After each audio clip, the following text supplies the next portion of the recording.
Hi, everyone. Welcome to a new episode of Got a Story for You. I'm Phil Junta, your host, writer, and sometimes story narrator on this channel. I haven't read any short stories to you in a long time, but I do have some coming up that I hope to read. And I want to just kind of jump in and start giving you some updates. I know it's been about 3.5 months since the last episode. I apologize for that.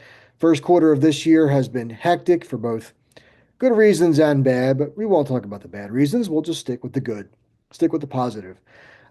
So, first and foremost, in January, I had a science fiction story published with a digital magazine called Black Cat Weekly. Let me share that with you. Here's Black Cat Weekly, blackcatweekly.com.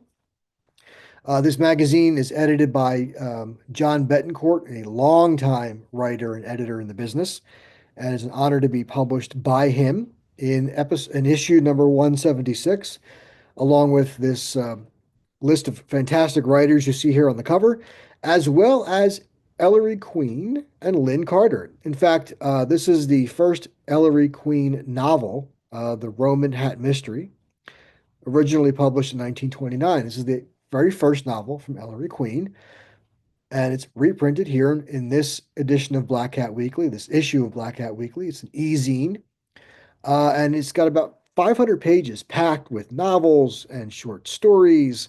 As we scroll down, you can see the various stories. It's sort of a table of contents here, and you see my story here in the span of a heartbeat. A science team's mission on a desolate planetoid unravels into danger, discovery, and personal reckoning. This is my first time publishing with them. In the Span of a Heartbeat was written a few years ago. I'm honored and just privileged and excited that it finally found a home, especially here in Black Hat Weekly. And let me also share something else with you. In addition to just publishing the story, most of the stories in the magazine are illustrated. And this is a beautiful illustration for my story. In fact, I loved it so much, I made it my Facebook banner. This is a wonderful story, a wonderful illustration for the story. And it's truly an honor to have, again, to be in this magazine. I'm really thrilled. It's $2.99 an issue. You can also go to blackcatweekly.com and subscribe. They publish science fiction, fantasy, suspense, and mystery. And it's absolutely a fantastic magazine. I'll be submitting more stories to them in the future. So I'll have a link for that for Black Hat Weekly in the notes below the show, below the video. In March, just last month, today is April 7th, last month, I had another short story published in an anthology called Writing a Wrong. Writing a Wrong is the latest anthology by the Greater Lehigh Valley Writers Group, of which I am a member. Every odd year, we publish a different themed anthology. This one is called Writing a Wrong. It's stories where things have gone wrong, or a hero tries to make right what once went wrong. We have essays, stories, and poems, as traditionally we do in the Lehigh Valley Writers Group anthologies. And so this is available in print and online and ebook. You can go to Amazon and find it in Kindle and in print. And the story I have in this book is called Give Them Peace. Give Them Peace is a ghost story featuring my psychic medium single mom character, Miranda Lorenzen, featured in all of my novels, Testing the Prisoner, By Your Side, and Like Mother, Like Daughters, my three paranormal mystery novels. She is a psychic medium that goes out and either is asked to solve paranormal mysteries or supernatural mysteries, or sometimes finds herself involved in them unwittingly, and then has to sort of, stumbles into them and has to solve them. This is the first short story featuring her that I've written called Give Them Peace. And it's a story where she and her partner, Mark Malkasian, who's also a paranormal investigator, uh, does not have psychic abilities, but he is sort of the tech guy. He and Miranda investigate a haunted warehouse turned film studio, only to find a grisly discovery of an old murder that happened near the site. And she confronts the ghosts of the victims and then solves the murder there. Solves part of the crime, not all of it. It's part of it. But it's a really cool short story amongst a bunch of other cool short stories, poems, and essays here in Writing a Wrong by the Greater Lehigh Valley Writers Group. Um, in 2027, I actually hope to be the one to be the project manager. It's a volunteer position, the project manager for our next anthology in 2027. I've thrown my hat into the ring for that, so we'll see what happens. But always a joy to be published by the Greater Lehigh Valley Writers Group. A joy to be a member of the group. We host a lot of great events throughout the year, including our conference, the Right Stuff Writers Conference, every March or April, bounces back and forth a bit. We just had it a few weeks ago, middle of March, in Center Valley, Pennsylvania. Um, Always a fantastic conference. It's a 3 day conference with wonderful keynote speaker, wonderful faculty of teachers, agents, editors, and veteran writers presenting, taking pitches from would-be writers who are trying to pitch their novels and whatnot. So it's a great conference, chock full of wonderful educational opportunities.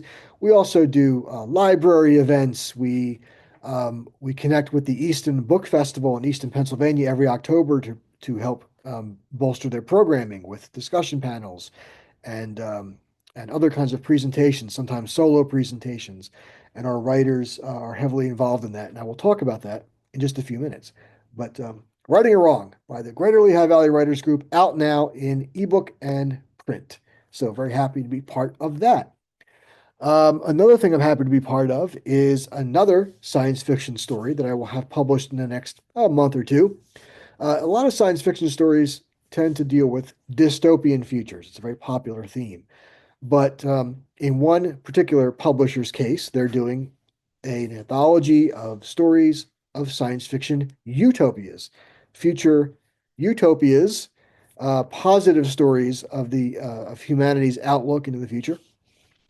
We get that with things like Star Trek and some other science fiction um, properties that are out there. But Oddity Prodigy Productions, a Delaware-based small press with whom I've worked before, is producing an anthology called Bright Mirror. Bright Mirror will be out, probably late April, early May. It's a bit overdue because of some delays on the cover art, but I've seen some sketches of the cover and it's going to be beautiful. So I think it's worth the wait.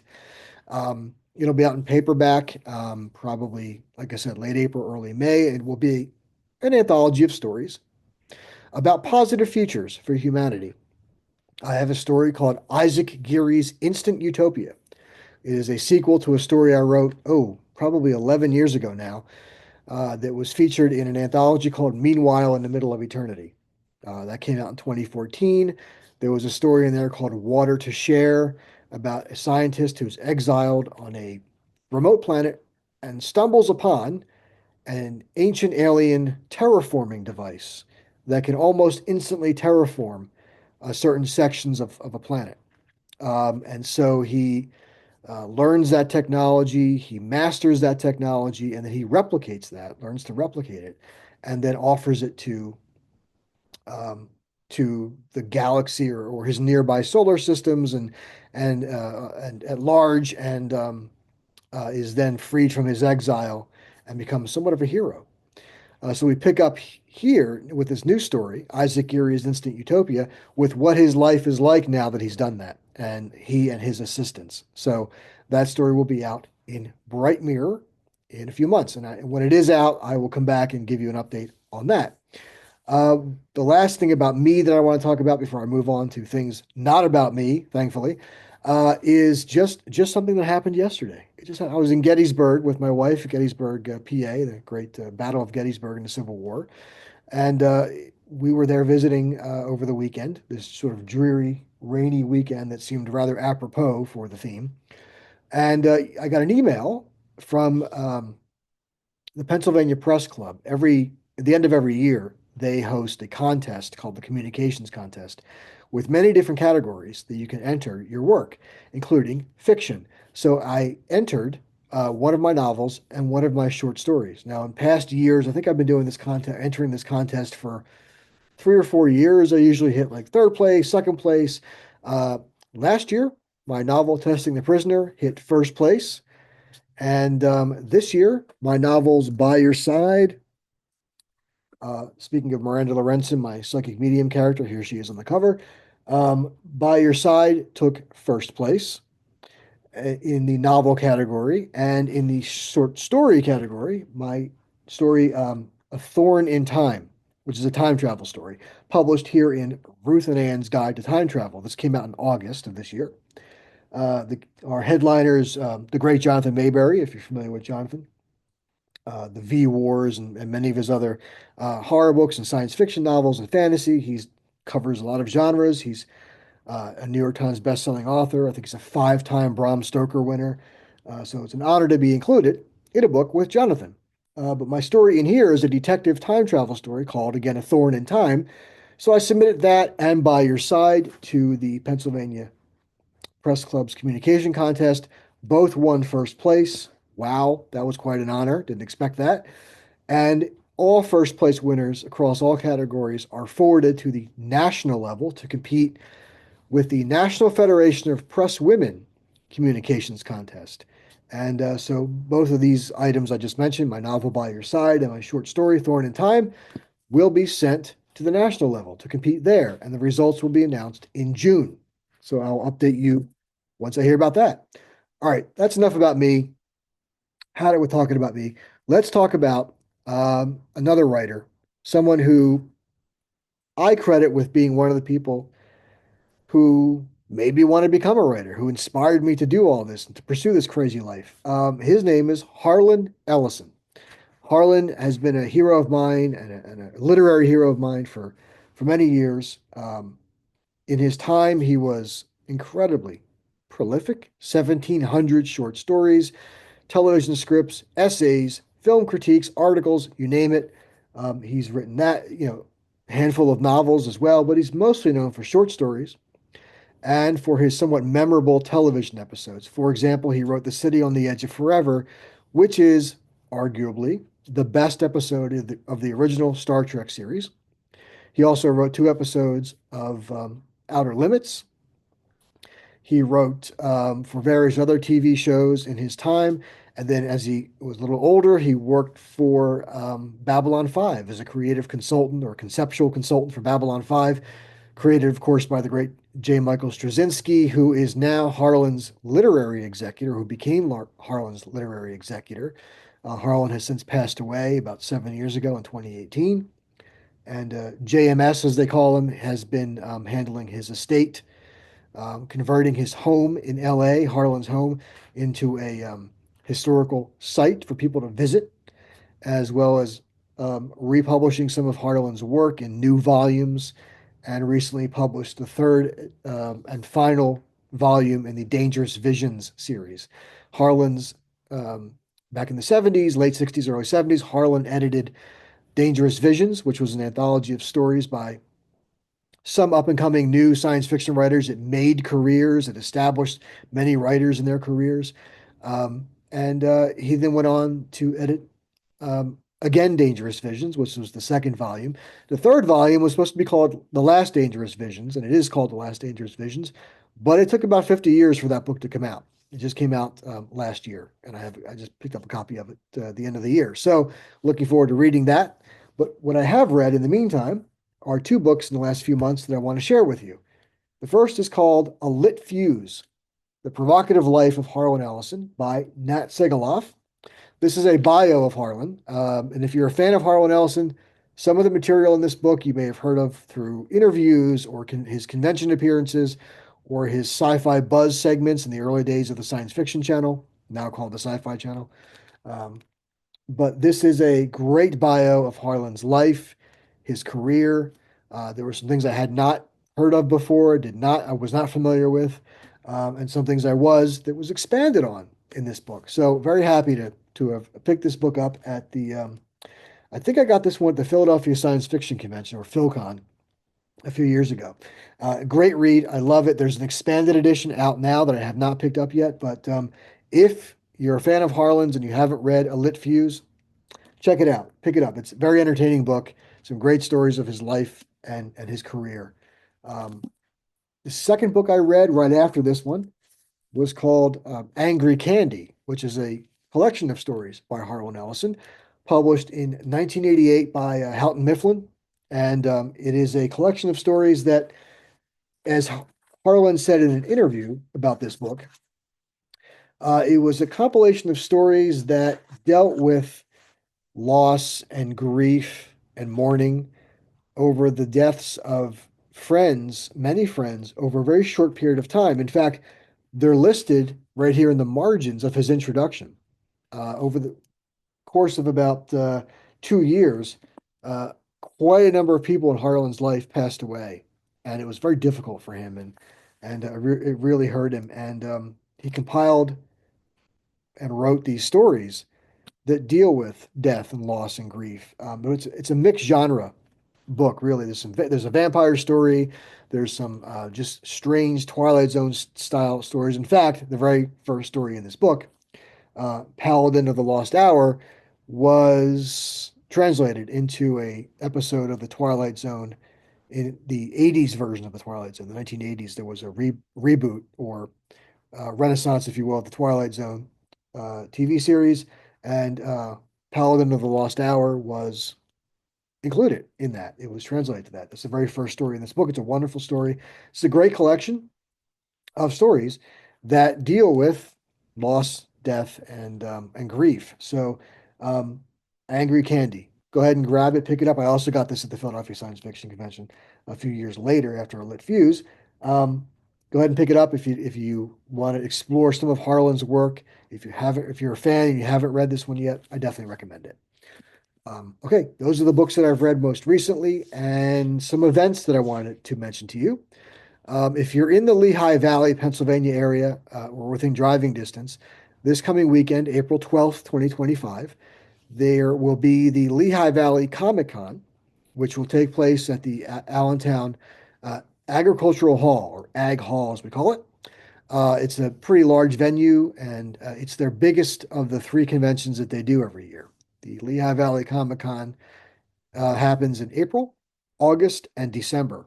And I typically have a table at most of their shows, but I won't be there next week, and I have other plans. I have a conflict. But check it out if you're in the driving distance of the Lehigh Valley, of the Allentown area. Go ahead and check out the Lehigh Valley Comic Con. I'll have a link to that below. They also have a show in August and December at Lehigh Carbon Community College, which is just up the road from me here. I do have tables at those shows typically, if they're since they're so close to me. I typically have tables there. So August and December, they will have shows at their original home at Lehigh Carbon Community College. And you can check all that out on their website. I'll have a link to that below. And earlier, I mentioned the Easton Book Festival. And I want to end on this note is that typically I have a table at that books festival. I also am involved with some discussion panels there and some presentations.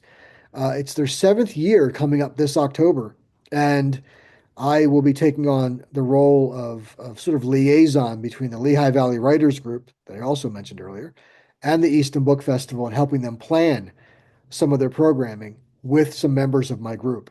So this is a new role for me. It's a volunteer role. I'm looking forward to it. The festival has been going on, like I said, for 7 years now. I believe it's 6 or 7 years, and they're refining it as they go. They perfect it as they go. Each year, they're learning more and more, and it's been great. The last few years have just been fantastic, like a just a well-oiled machine. The way it's run now, it's fantastic. It was originated by a gentleman named Andy Latties, or Ladies, Laties. He is the owner of the Book and Puppet Company in downtown Easton, is an independent bookstore, and it was his brainchild when he opened up his store to have a book festival in downtown Easton, Pennsylvania, and it has really grown and become quite the event since over the last 7 years since he started. So I enjoy being a part of it. It is an honor, and it will be fun to help bring some programming from the Lehigh Valley Writers Group into the book festival. So another thing that the writers group does. So if you're a writer and you're in the Lehigh Valley area, I will have a link below to the Greater Lehigh Valley Writers Group. Consider attending one of our meetings and checking us out if you are not a member, and possibly becoming a member. So I'll have a link to all the stuff I've talked about. I'll have a link to it below in the notes. So I'm going to end on that. A little bit to catch you up on there, but I'm glad I was able to do this today. And hopefully, I will be coming to you much sooner than 3.5 months with some new updates, some new events. I have some writers I'm going to be speaking to in the next few weeks to possibly interview and have discussion panel of our own over Zoom that I can then bring to you here on this channel about genre writing, about different themes, about different aspects of writing, and different types of writing. So look forward to that. So on that note, I'm going to end. I'm going to thank you for tuning back in again and having patience with me in these long gaps between shows, but hopefully those gaps will be a little shorter in the future.